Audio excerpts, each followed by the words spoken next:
आज की इस छोटी सी वीडियो में हम प्रायद्वीपीय नदियों के बारे में जानने वाले हैं कि भारत की मुख्य प्रायद्वीपीय नदियां कौन कौन सी हैं और उनकी सहायक नदियां भी साथ में कौन कौन सी है। ठीक है, तो सबसे पहले हम जो एक बेसिक डिफरेंस समझेंगे हिमालय की नदियां और प्रायद्वीपीय नदियों के बारे में। तो हिमालय की नदियों का वीडियो मैं पहले अपलोड कर चुकी हूँ, उसको आप एक बार चेकआउट कर लेना। और ये दूसरा पार्ट है हमारा प्रायद्वीपीय नदियों के बारे में। तो प्रायद्वीपीय नदियाँ वो नदियाँ होती हैं जो मौसमी होती हैं और हिमालय से तो नहीं बहती हैं। ठीक है, और मौसमी मतलब कि जैसे बारिश होगी तो ये रहती हैं और जैसे ही मतलब बारिश का मौसम ख़त्म हो जाता है तो कुछ महीनों बाद ये सूख जाती हैं। ठीक है, जैसे गर्मियों में जनरली ये नदियाँ जो हैं वो सूख जाती हैं। ठीक है, यानी 12 मासी नदियाँ नहीं होती हैं, ये मौसमी नदियाँ होती हैं, यानी मौसम।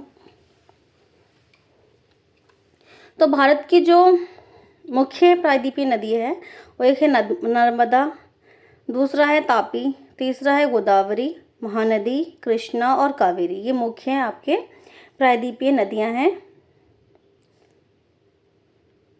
अब अगर इनके बारे में हम एक एक करके डिटेल में पढ़ें तो जो नर्मदा नदी है उसका जो उद्गम स्थल है वो है मध्य प्रदेश के निकट अमरकंटक की पहाड़ी। ठीक है, तो ये आपके एमसीक्यू के लिए भी इम्पॉर्टेंट है और बाकी अभी हम लास्ट में इसको एक बार मैप में भी देख लेंगे एग्जैक्ट लोकेशन। ठीक है, तो बाकी आपको याद रखना है ये मध्य प्रदेश से बहती है और इसकी जो लंबाई है कुल कितना है 1312 किलोमीटर है।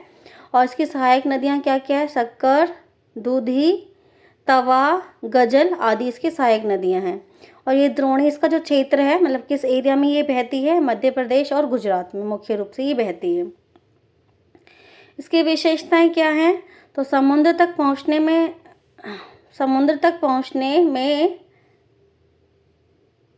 में ये संगमरमर से गार्ज और धुआंधार प्रपात का निर्माण करती है। ठीक है, यानी कि ये क्या क्या बनाती है, तो गार्ज का निर्माण करती है और धुआंधार प्रपात भी बनाती है।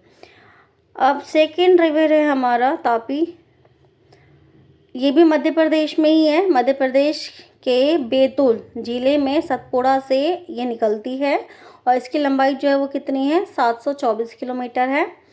और इसके सहायक नदियाँ पूर्ण है, गिरना है और पंजरा है। इसका जो क्षेत्र है जहाँ ये बहती है वो है मध्य प्रदेश, गुजरात और महाराष्ट्र। ठीक है, अब ये नर्मदा के समानांतर एक अंश में बहती, मतलब जैसे नर्मदा नदी बहती है इसी तरीके से ये भी इसी के पैरेलल में बहती है। ठीक है, थर्ड है हमारा गोदावरी नदी, जो कि प्रायद्वीपीय नदियों में सबसे बड़ी नदी है। ठीक है, और ये कहाँ से बहती है, महाराष्ट्र के नासिक जिले में पश्चिम घाट की ढालों से निकलती है ये। और इसकी लंबाई जो है 1500 किलोमीटर है। इसकी जो सहायक नदियाँ हैं पूर्ण है, वर्धा है, प्रहिंता है, मांजरा है, वेनगंगा है और पेनगंगा है। ठीक है, और किस किस राज्यों से ये बहती है, तो ये महाराष्ट्र, मध्य प्रदेश, उड़ीसा, आंध्र प्रदेश और तेलंगाना। अब क्योंकि दक्षिण में ये सबसे बड़ी नदी है, ठीक है, और प्रायद्वीपीय नदी है, इसलिए इसे दक्षिण की गंगा भी कहा जाता है। अब अगला है हमारा महानदी द्रोणी, तो छत्तीसगढ़ की उच्च भूमि से ये बहती है और 860 किलोमीटर की लंबाई है इसकी। और इसकी मुख्य जो सहायक नदी है वो शिवनाथ है, मांड है और दया है। और इसका जो क्षेत्र है उड़ीसा, महाराष्ट्र, छत्तीसगढ़ और झारखंड है।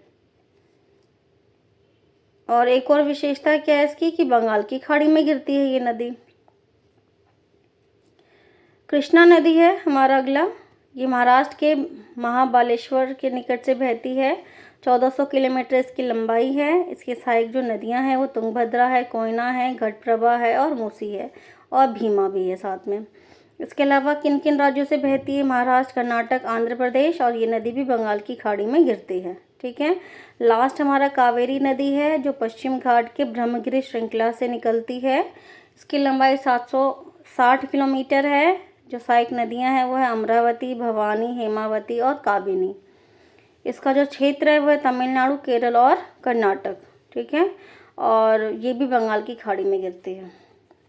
यहाँ से हमने एक एक करके डिटेल पढ़ लिया। इनका मैप में चेक कर लेते हैं। मैप में लोकेशन देखना है हमको, तो ये नर्मदा नदी है, देखो, जो अरब सागर में गिरती है। तापी रिवर है, ये इसी के समानांतर बहती है।